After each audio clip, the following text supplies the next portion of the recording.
Yeah. Well, Patty, I think we'll go ahead and get going with just what we got here. And if anybody else chimes in, that's fine. Yeah. Sounds If good. you want to save your question till toward the end, then I can go over any questions you might have on this. Let's see.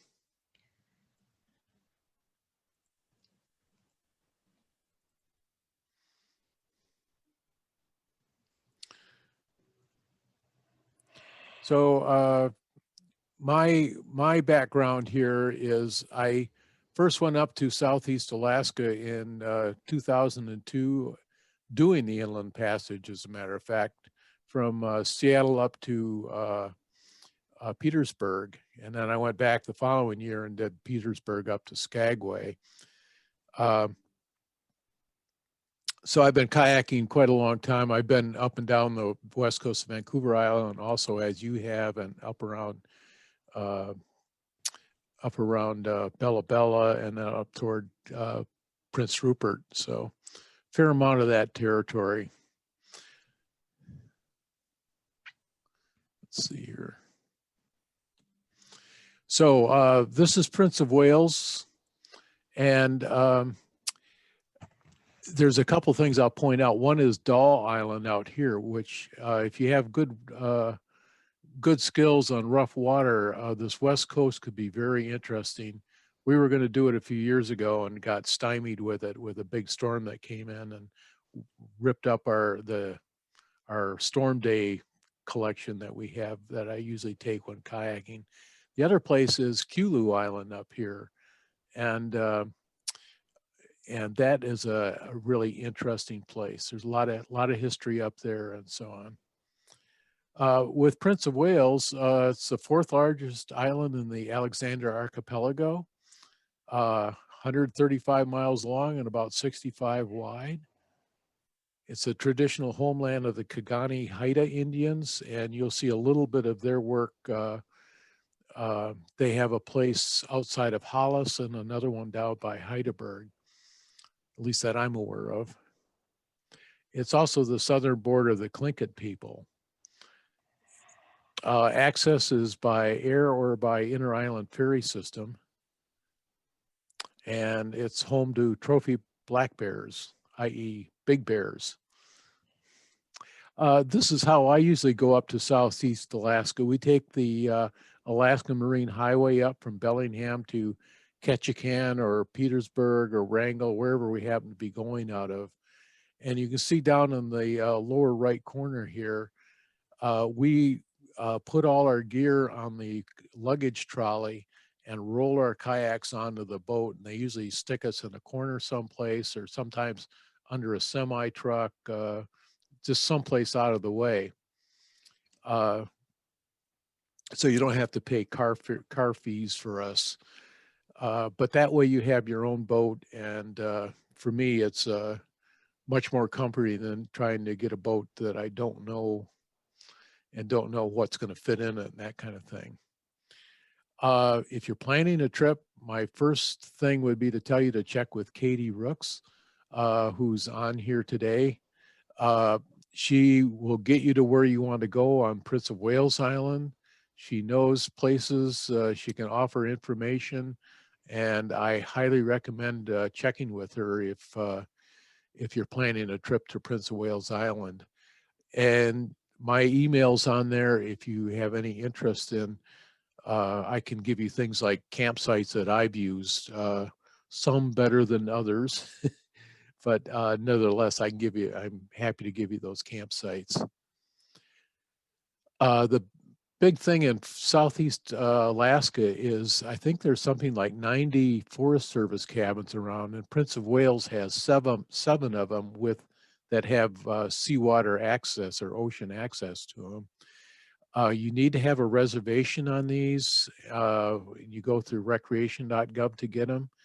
The cost is only 25 to 30 bucks a night, which is really cheap. And it's a lot cheaper than paying a fee if they happen to catch you in a cabin, not having reserved it. And they do check periodically, especially the cabins that are near salmon streams.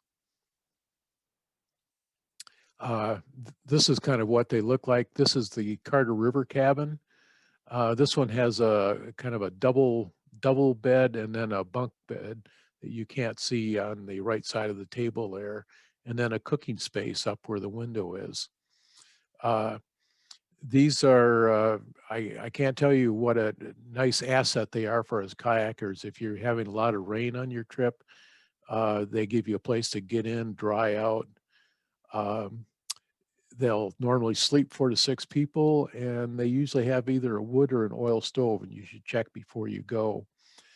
What I typically do when I'm going past a cabin is I'll book it the earliest I think we can get there, and sometimes a day after in case we get stormed in or something, which has happened to me.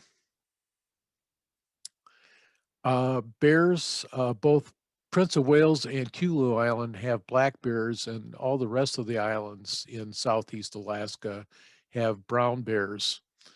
The bears are hunted, and generally a healthy bear will stay away from humans. But again, if you surprise one or they're old and sick, they might see you as an easy dinner. So I always try to use bear precautions when we're on shore. Hang your food hopefully away from your immediate camp, or use bear containers, again, keeping them away from your camp. We put any leftover food into salt water, so if it's found by bears, it's not associated with humans. If you feed a bear, then they come look, they realize that humans are a food source, and sooner or later it's going to wind up as a dead bear. It's always a good idea to keep in mind that items like deodorant, toothpaste, candy bars in your tent may get you a extra party wandering around in your tent looking for them. They should go in a hanging bag or your bear safe. I personally carry bear spray and an air horn when I'm in Southeast Alaska. We make noise when we're landing. We make noise when we're wandering around in the woods, and just try to make sure the bears know we're there. And so far, I've never had any interactions with bears, which I just assume keep that way. The other thing is the water in Alaska is generally cold no matter what the ambient air temperature is. So we wear either a wetsuit you see up on top there, and he's got a paddling jacket on, or a dry suit. Um, it's kind of a personal call, but it's real easy to get into trouble out there, and you're a long way from anywhere. So uh, it gives you a little extra safety measure and time to get out of the water before you get hypothermia. I would say you should not only know your own skill level, but if you're in a group of people, you should know the skill level of those people. Get off the water if the conditions are bad. Stay on shore if the conditions are bad. If somebody doesn't in your group doesn't really want to go out given the conditions, I recommend staying on shore. You're less likely to have somebody dump and then have to go through a rescue situation. We always monitor the weather reports, and we try to be aware of what's coming at us, so you can prepare for these things. I carry a spot, but there's a number of different emergency signaling devices, and I tend to recommend carrying those, especially if you're going to go into some of the more exotic areas of Prince of Wales. Drinking water, usually you can find water at Prince of Wales, but you can't always find a campsite and water in the same place. I usually carry 2 or 3 of the MSR 2.5-gallon water bags. We treat our water. Some Alaskans I've talked to will drink the water just as is, but there is Giardia up there, and I hate to be out on a 2-week trip and down with Giardia after, 7-10 days. I personally use a little thing, this portable aqua thing. It's a little electronic device or battery device that converts salt water into chlorine dioxide, which leaves no taste in the water after it works. And but I also carry potable aqua tablets, which has their little iodine tablets, which aren't quite so nice. They leave a nasty metallic flavor to the water, but again, we treat and we try to be safe with that. What I'll do is I'll take you on a couple of trips that we did around Prince of Wales, and then I'll take you on a bigger trip, and these will be fairly short ones. The first one we did was in 2007. We went from Hollis around the north end of Prince of Wales to Craig, and that was about 197 nautical miles. And first place we went was the Carter River Cabin, which is right on our route. And we had actually 3 cabins along this route, excuse me. This is one thing you find when we got into this area, we camped right up above where the people are there. And you can see where our boats had been dragged up here. That was where we came in at high tide. It's now low tide, and we're probably several hundred feet further out.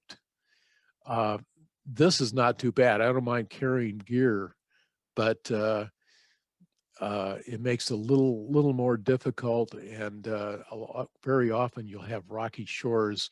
It may be gravelly up here, but it'll be kind of soccer-sized rocks with slime all over them down below there. So if you have choices, pick your campsites, but sometimes this is what you have to deal with. This is heading up the east side of Prince of Wales, Clarence Strait.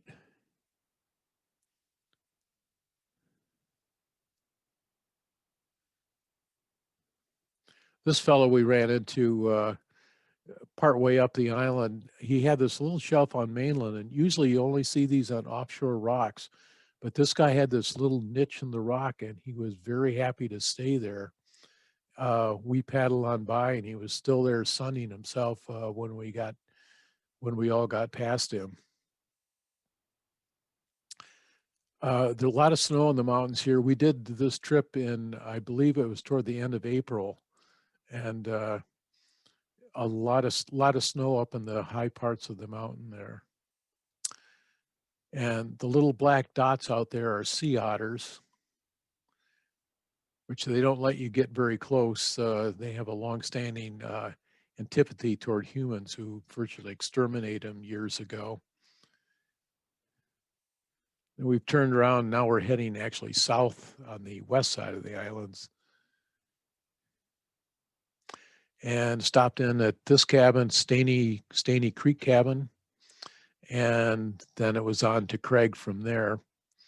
The second trip we took was a little less mileage, but a little more ambitious. We went from Craig around to Heidelberg here, and then down around the south end of the island. And once you leave Heidelberg, a lot of this down through here is all wilderness area. It can be a little tricky going around Cape Schocken down here.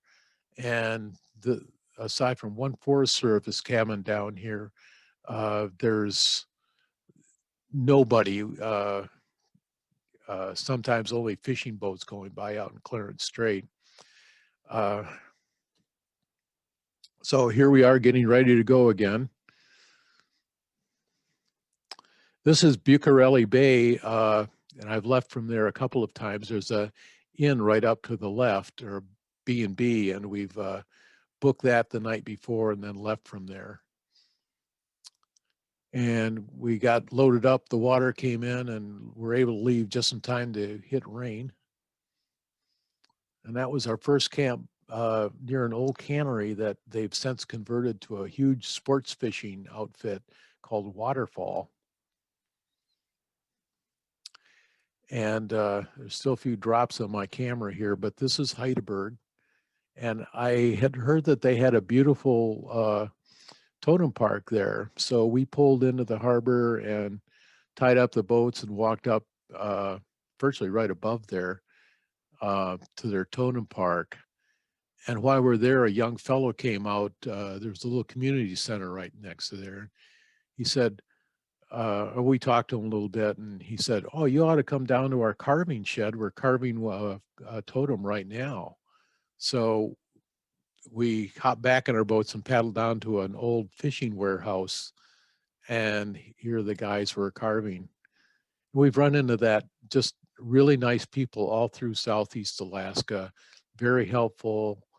Uh, were happy to show us what they were doing, and in this case, carving beautiful totems.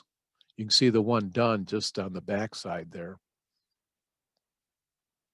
After we left Heidelberg, it was getting late in the day, and we started looking for a campsite, and we had a horrible time finding them. They were either rocky shores or the few places that had a beach. When you walked up and back of the beach, uh, there was just a lip there, and it would dive down into marsh or something else on the other side. So not a good spot. We eventually found this island with this old shipwreck on it, and you can see right up here on the right side, there's just a little flat area there, and we were able to squeeze 2 tents in, and that was camp that night. Next day, we're heading off toward Cape Shockan. This is Cordova Bay, and beautiful day. And this was the start of an interesting little area I'll show you here. This is Surf Point, and it's about a little over a mile across here, maybe about a mile and a half, and you can see it's got really steep walls here. It's just rock. There's nowhere to go, and it was fortunate the currents at that point were running right along it.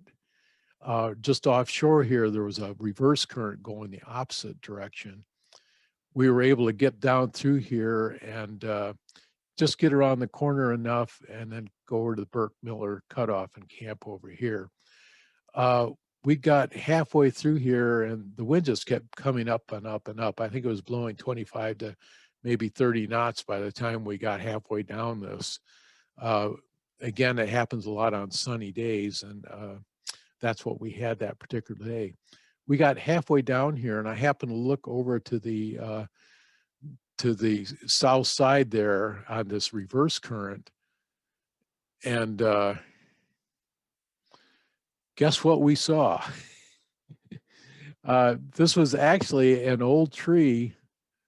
The head looked very much like this. It was all spiky and whatnot, and somehow the tree had 2 bends in it, so it had 2 big loops out of the water. I'd never seen anything like it, but it was blowing such that none of us were going to put down a paddle to try to take a picture of this thing. So this is the best I can do. So this is the campsite we found after the Burke Miller cutoff. Not a particularly nice place. There's a nice beach up above here, but below was all this rock and stuff. But you got to deal with that. Cape Shockan is down here. Oh, there we are. Down in this area here. So the next day we took off heading down there, and there's Cape Shockan. And again, the current was running right along close to shore here, which I was very happy for. And it was overcast, so there was no wind that day, which was also a big blessing. The day before, even after we got down to our campsite, it blew until just about dusk and then finally stopped. So here we are turning the corner, heading up the east side. And we went up that to, this is one of my favorite Forest Service cabins. It's kind of a fuzzy picture, but it's Turler's Cove Cabin. And it's in a beautiful little kind of a secluded bay. And there's a bunch of places you can paddle around there. We've seen bear, deer, sandhill cranes. It's just kind of a neat spot. And it doesn't get used very often. So it's another good reason to make sure you have a reservation when you go in there, just so they're getting money to maintain these things. From there, we went on up to the town of Kasan, which is up on well, up in the north end of Kasan Bay, and they had a totem park there that we walked around in, but they also had this longhouse with totems in it. And these were apparently uh, replicas of the old Kasan village, which is just south of there.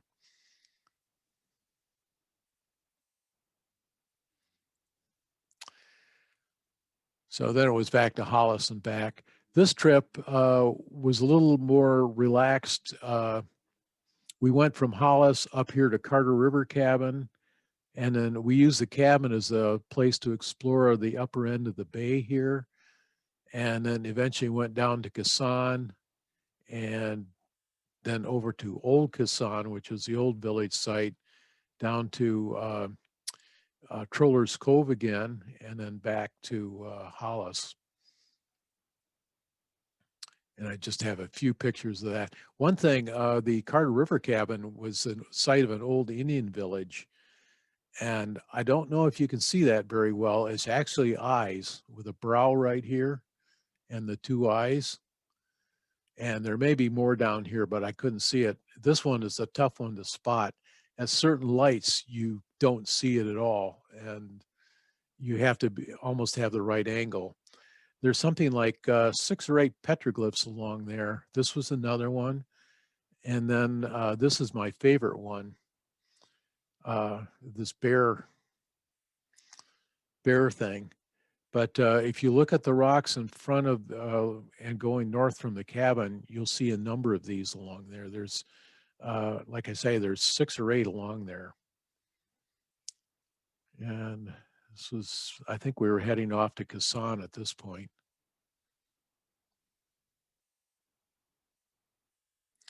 That's a longhouse at Kasan. And that's how we got pictures of the inside of it. I think normally they keep that locked. They just rebuilt it, and I've heard they did a beautiful job with it.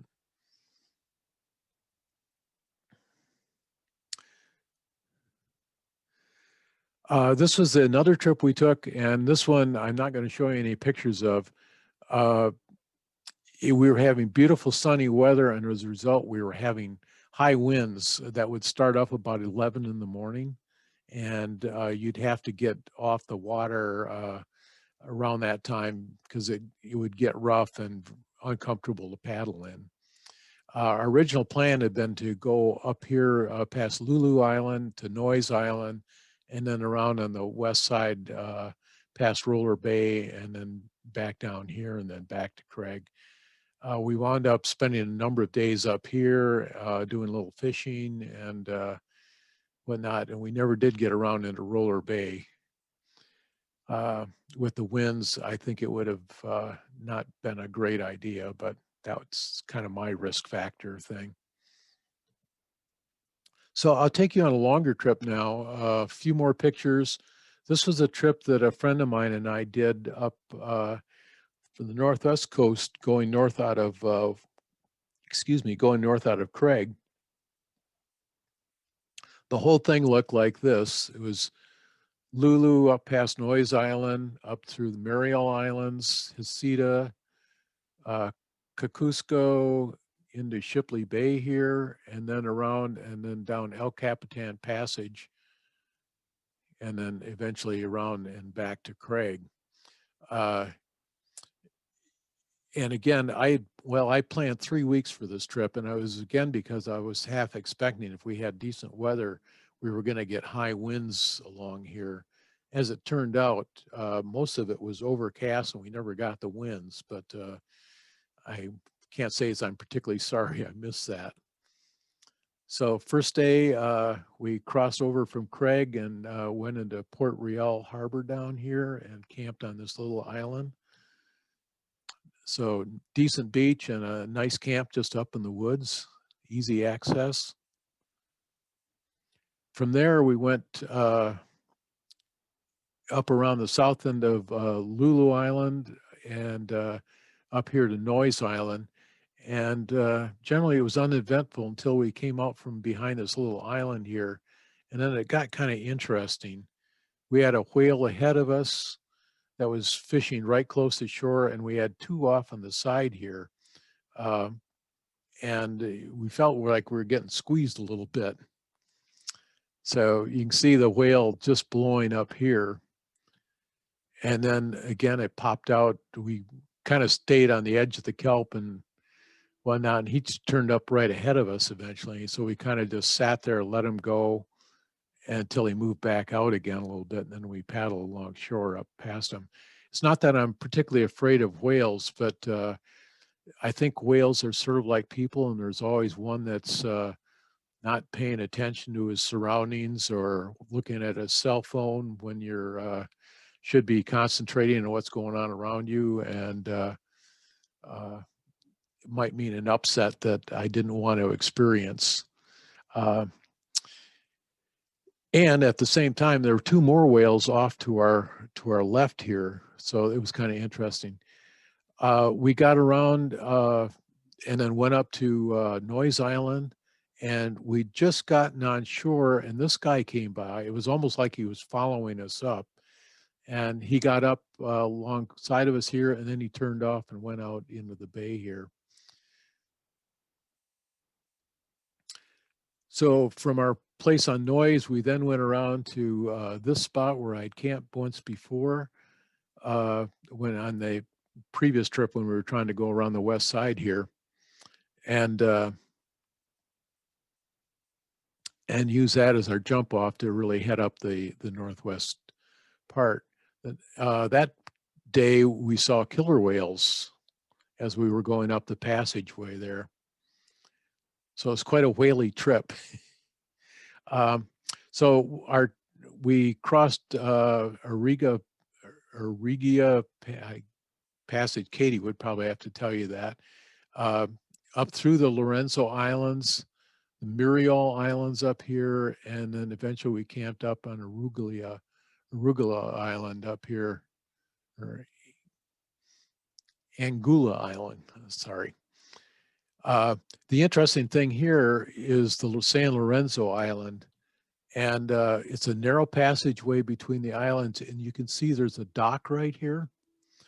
Back in the 20s and 30s, the Coast Guard left fuel drums on that dock so they have a place to refuel. Well, the local fishermen who were virtually starving and not having money for their fuel for their boats found that spot and used it to continue fishing when they probably otherwise wouldn't have been able to. So here we are heading up between the two islands, and there's the dock still there. And this is Ruglia or Angula Island that we stayed at. We were staying in a camp right here above the beach here. And right below us, we were hearing this clicking sound. Here's two sea otters down there. They had clams on their chest. And what they're doing is taking little rocks and beating on the clams until they break into them, and then they can eat them.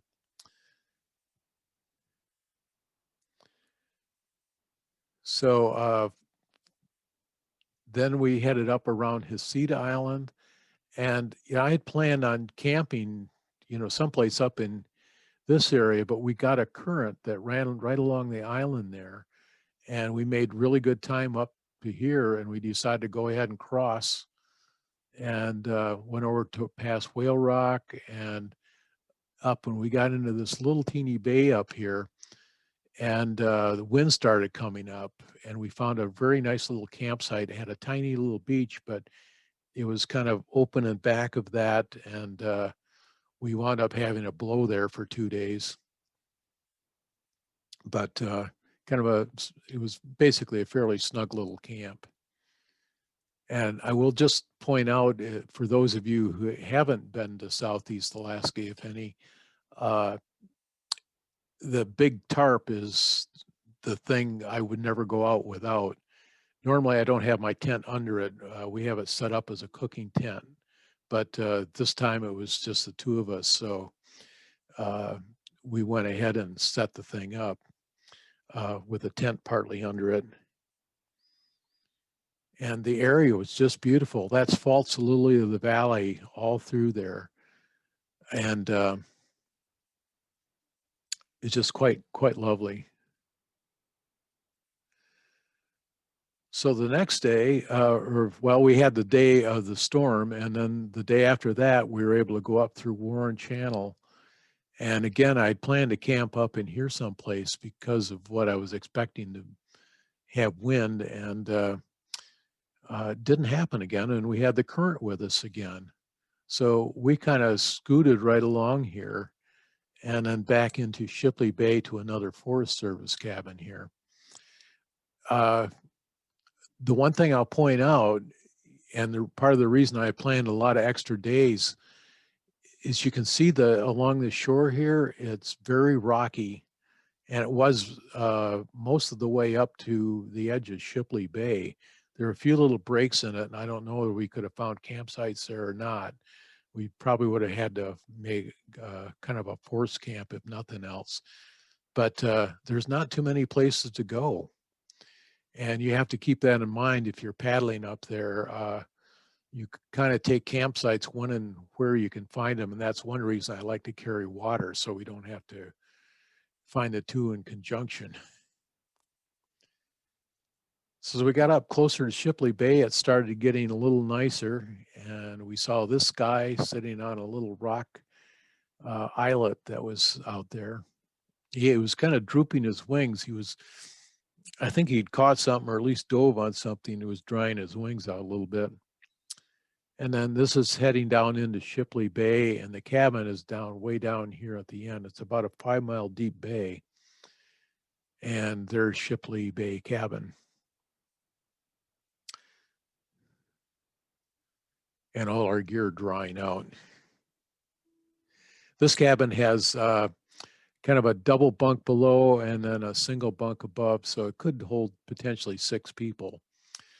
This was kind of funny. When we got in there, my friend Tom looked out the rear window, and there's a salmon stream right in back of the cabin with the big bay in front, and there was a meadow there, and Tom noticed that there were 2 black rocks out in the meadow, and he looked out again a little bit later and said, "Jim, I thought there were didn't I say 2 black rocks out there?" And it turned out there were 3 black rocks out there now, except this one was a furry one. And then that was looking out of the front of the cabin. Mount Francis was just to the south of the cabin on the south side of the bay, and a stunning, stunning peak. And this was the highlight of this whole bay. You can see the whale out here. And here was 2 whales fishing fairly close to the cabin, just a hair to the south of the cabin, and a sea otter going by. And we were just seeing, I think we figured there was something like 8 or 9 whales altogether in that area, and it was just a stunning sight.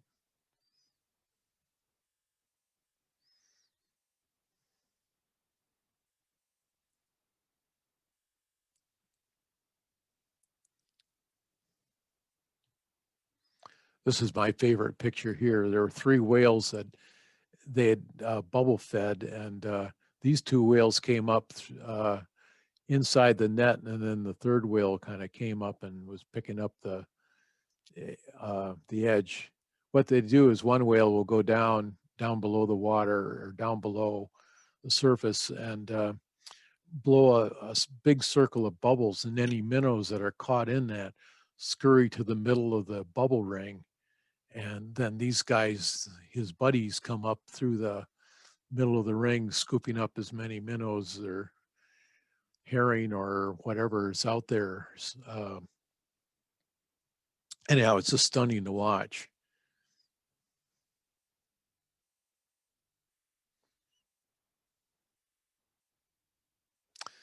And this was our last night there. Just beautiful area. I really enjoy it. Not used very much either. So I think we spent something like 4 days at Shipley Bay Cabin, and there again, I had overbooked the cabin, not knowing exactly when we would get there. We got there at the earliest point that I'd booked it, and so we wound up using up some of our days there. So then we went around into Shockin Bay here and found a campsite by an old wrecked boat that was in there. And it's just going up around the corner into Shockin Bay, and this in Shockin Bay. And this was our campsite there. This was what I'd call a high tide camp. If you had real high tides, this would not have been a good place because water gets up into these grasses here. But it was a lower tide and we didn't have any problem. It was actually down here, the water level. Good thing to check your tide charts. So the next day, we left the boat camp and we went down through Dry Passage here. We did a little exploring. There's a big marble mine right over here. And there was supposedly, according to this Gazette that I use quite often with a lot of the history of the area, they'd also done mining down along through Dry Passage. So we were poking around into some of these little baylets and all that, but we never did see any outright signs of places where they had done any mining or whatnot, but they were supposed to have taken out marble for Seattle in there someplace. Anyway, came around and we camped at, I think at Accaset Point. We'd gotten around here and the wind was blowing up this area pretty good. So we just stopped there. This is heading into Dry Passage. And if you look real closely, you can see these, they're posts with markers on them marking the channel. It was a dredged channel so that people could get through there. I've been told since that there's petroglyphs probably at the mouth of Dry Passage on either end. And that was probably because before they dredged it, coming through in a big canoe, you wouldn't be able to get through until you got high tide. So the Indians would apparently occupy themselves making petroglyphs. You know, I've seen that in other passageways also. And this is the point right here. We wound up finding a nice little campsite in.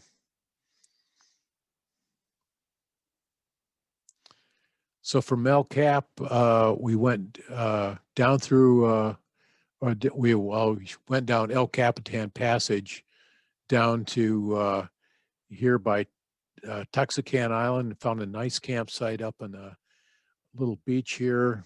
And we were having nice weather and it's fairly protected waters in there for the most part. So that was pleasant. From Tuxacan, we went down through and came down here to this area, which is Staney Creek. This was a learning experience for me. We got down here and we came in at high tide.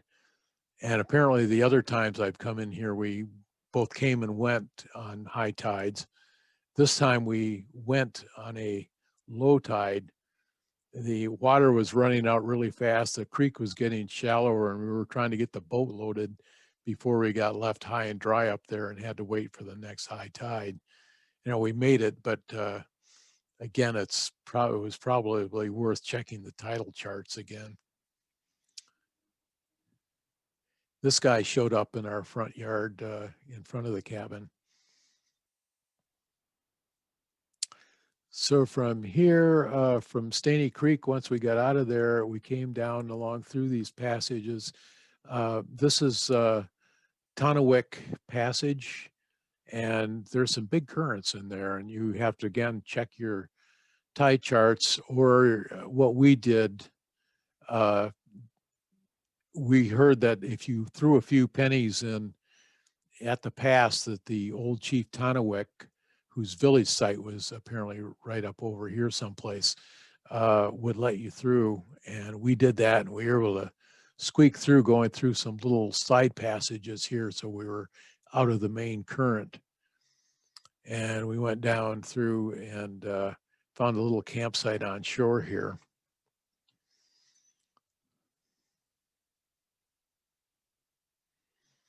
But beautiful country, no sign of people, saw nobody else, no other kayakers. And this was our campsite.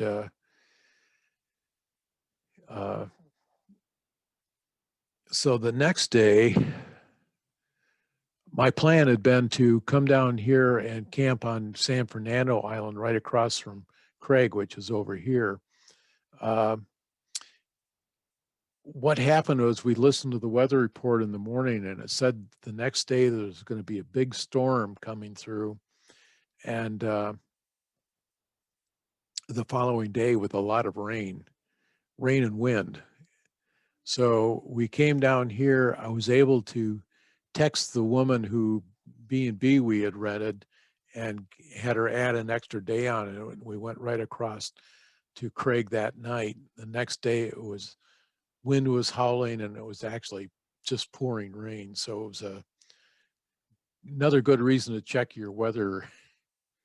Otherwise, we probably spent an extra day up San Fernando Island waiting for things to calm down a little bit.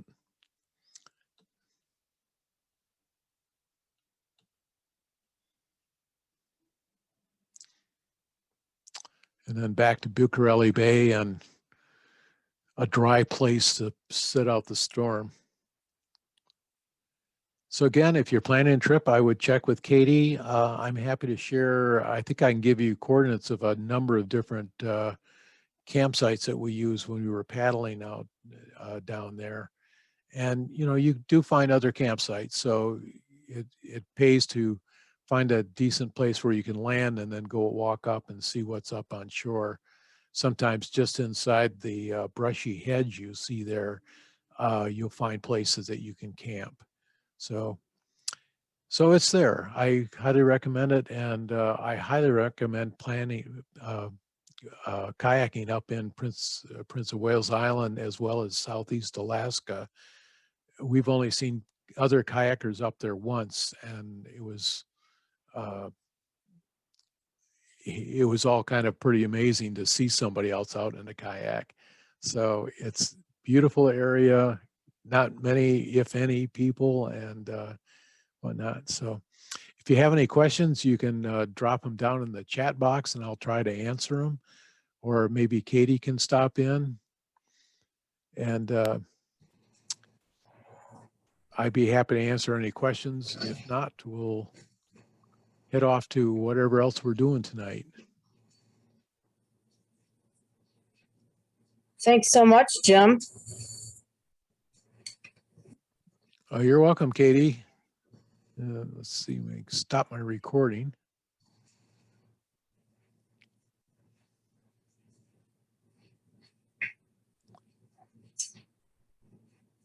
So Pat, any questions at all, or if you want to unmute?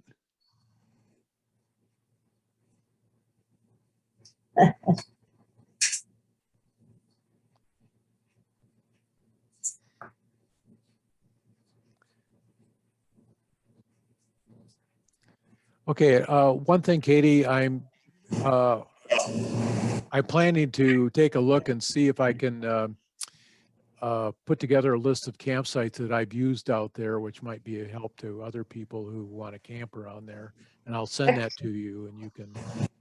I think that would be a huge help. I think that's probably one of the main things that people would want to ask about if they're planning a trip. And that's exactly what Mike was wondering about there in Sea Otter. And if I'd had some specifics to give him, I just knew that I'd camped out on one of those islands and it was actually a perfect camping spot. But he seemed hesitant. I don't know if he's looking at satellite image or what, but he said he didn't see a lot of good campsites. But those islands were so. I think that Patty had said something about campsites would be great. So okay. Maybe you guys can exchange an email address or something like that. And yeah, Okay. I definitely like to be able to provide people that, but I don't want to put that stuff out on my website willy-nilly. I want to be able to provide that just to people who ask, because especially around the petroglyphs, the Forest Service gets they don't want people, they don't want you directing people right to those areas where those are, for example. And so I think just providing them to people that ask is probably the best way to do that. Yeah, that would be good. Patty, did you happen to get my email?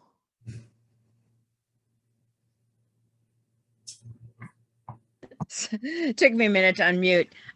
No, I didn't. I figured, let's see. Let me get that. What is it? Hang on a minute now.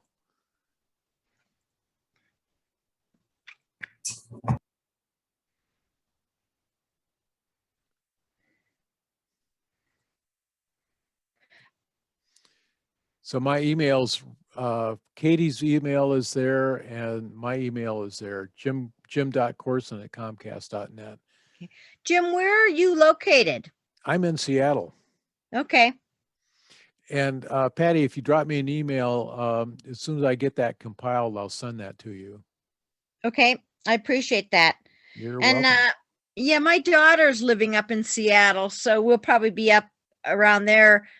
Actually, I'm looking for some information for around the Olympia Peninsula.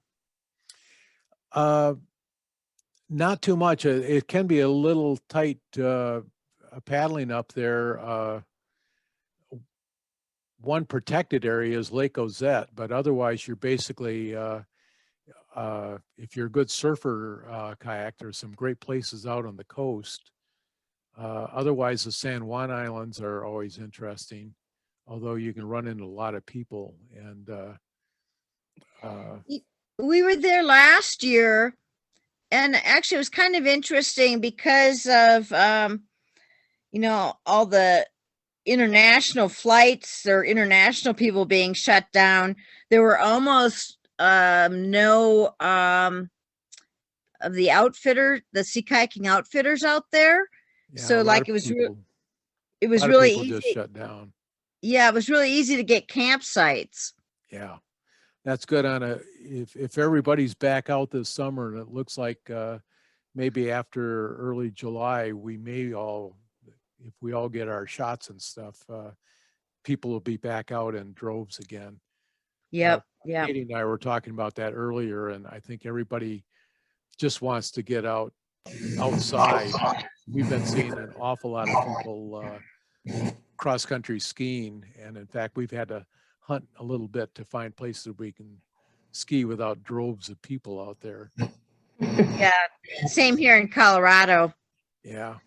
But there were, of course, way more power boats because they couldn't go to Canada, but not that many sea kayakers. Yeah, I didn't kayak in our home waters at all. I did a trip up that Katie helped me on up to Prince of Wales last summer, and I'm heading up again this year.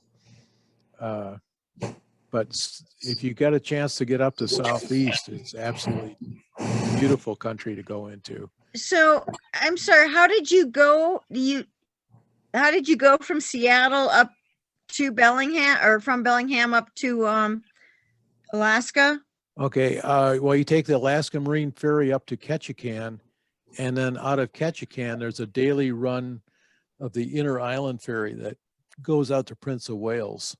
Goes to Hollis. But the Marine Ferry was running? They were running at half capacity.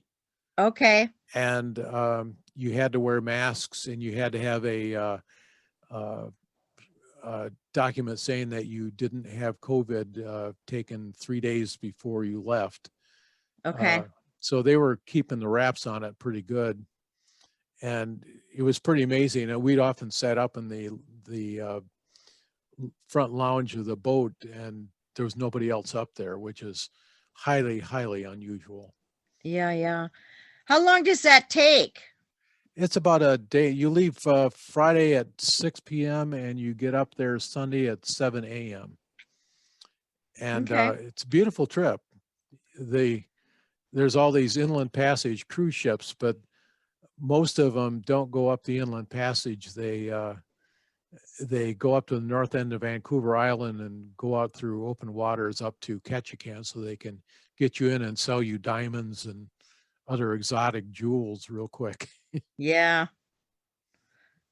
But the trip up the inland passage on the ferry is quite delightful, I think. I've never gotten tired of it, and I've done 2 or 3 trips up there a year. So Interesting. Okay. That's actually really interesting because we had done a number of years ago, just done quite a bit there, from Vancouver Island over to the Sunshine Coast and different places. And that ferry system is very impressive. yeah.